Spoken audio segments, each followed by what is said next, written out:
Let's talk more now about all of this with Congressman Keith Self, Republican from Texas. Congressman, thank you so much for joining us this morning. Great to be here. Thank you. Well, great to have you. So as this convoy is rolling through your state, there is a little ambiguity as to what will be happening specifically. What are the goals? What are you anticipating? Well, I'm anticipating a very peaceful assembly tomorrow about noontime.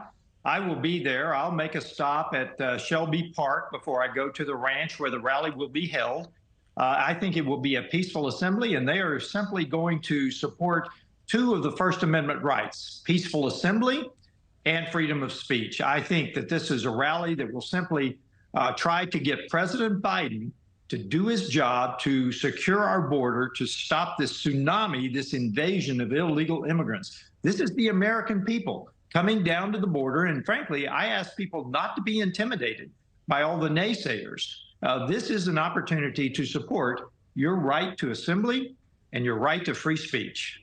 Well, we want to talk about some of those naysayers in just a moment. But first, once the rallies are over and the convoys end, what's next? How do the organizers of this effort plan to keep this momentum going, keep it in the spotlight? Well, I don't have any idea what their plans are, but we need to keep it in the spotlight, absolutely, so the American people will bring pressure on this lawless administration that refuses to secure our border. Congress doesn't need to give the president more money, more policy, more law. He's got everything at his disposal. In fact, the new deputy of the Border Patrol said if he just reinstituted Remain in Mexico, it would cut down the flow by 65 to 70%, that alone.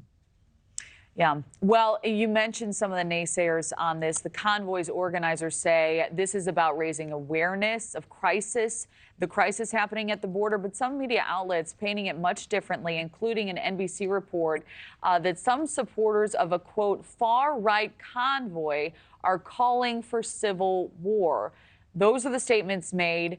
What's your interpretation of this movement? Do you think it is, in fact, being misunderstood?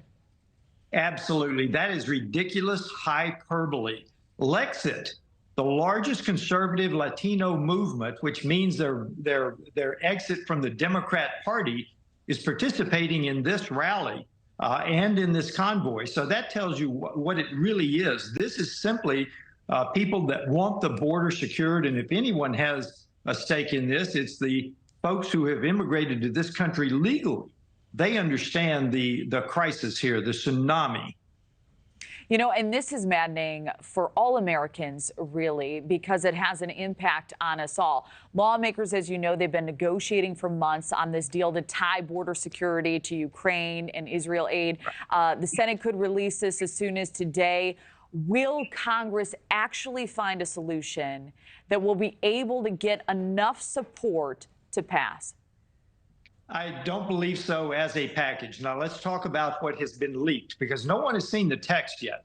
But as far as the leaked information, that plan, we believe, and again, this is leaked information, guarantees 1.8 million illegal immigrants into the United States every year by negotiated agreement.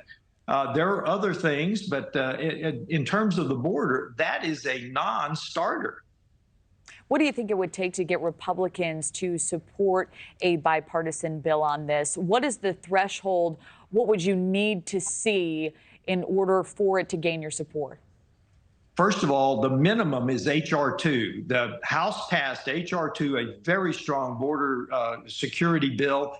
But frankly, it's changed behavior by the administration on the border. We need to see actions that actually close the border, that actually secure the border against this tsunami of illegal immigrants. It's changed behavior by a lawless president. All right. Well, we'll see what happens. We'll certainly be keeping eyes on the developments. Congressman Keith Self, thank you so much for joining us. Thanks for watching, everybody. Go to joinnn.com to find NewsNation on your television provider. Also, don't forget to click that red subscribe button below to get more of NewsNation's fact-driven, unbiased coverage.